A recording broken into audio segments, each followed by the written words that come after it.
Magandang umaga sa inyong lahat. Nandito na po inyong lingkod. Efren Collection po. Ito ipag-usapan natin yung tatlong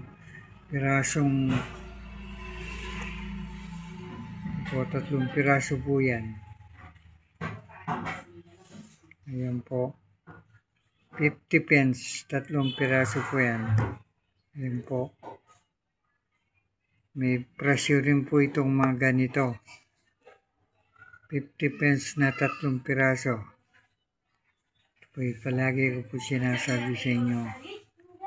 Kung meron po kayong ganito, medyo itago nyo. At malay nyo, may maka-discover nitong perang ito. Kaya po ako itinatago ko yung mga lumang pera.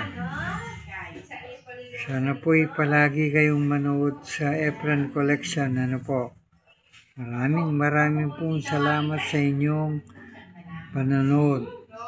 Sana po huwag niyong kakalimutan ito pong perang ito, tatlong pirasong 50 pence. Maraming salamat po sa inyong panonood. Sana po datnan kayo ng video nito nasa mabuting kalagayan at nakakapanood ng Efren Collection. Maraming salamat po. Tatlong pirasong 50 pence ni Efren Collection. Thank you very much po ulit. Huwag niyong kakalimutan ng Efren Collection. Salamat po ulit sa inyong panonood. Thank you very much.